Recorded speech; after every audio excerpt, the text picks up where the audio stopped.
ഇന്നൊരു ചലഞ്ചാണ്. ഞാനൊരു ലെറ്റർ തരും. അത് ഞാൻ ചോദിക്കുന്നതിന് ആ ലെറ്റർ വെച്ച് ഉത്തരം പറയണം. മനസ്സിലായല്ലേ? ഓക്കെ. നിൽക്കുന്ന ലെറ്റർ മാന്നാണ്. മാ ലെറ്റർ ഞാൻ ചോദിക്കും, ഞാൻ ഉത്തരം പറഞ്ഞായി. പേരെന്ത്? കലീൽ. അവിടെ പോയല്ലേ? ഓക്കെ. നിക്ക് കാ തരാം. ഓക്കെ. പേരെന്ത്? കാക്ക. എവിടെ പോയത്? കാഞ്ഞങ്ങാട്. കൂട്ടൻ തേച്ചേ? കഞ്ഞിക്ക് കൂട്ടാൻ കപ്പ്. കഞ്ഞി കൂട്ടാൻ കപ്പ്. ഓക്കെ. സ്ഥലം എവിടെ? കാസർഗോഡ്. എന്ത് ചെയ്യുന്നു? കളിക്കുന്നു. പഠിക്കാൻ നോക്കില്ലേ?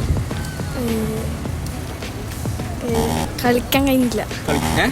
പഠിക്കാൻ ചോദിച്ചു ഒരു പോയി സാറല്ല കഥയില്ല. പഠിക്കാൻ നോക്കില്ലേ? എത്ര പഠിക്കുന്നത്? 10.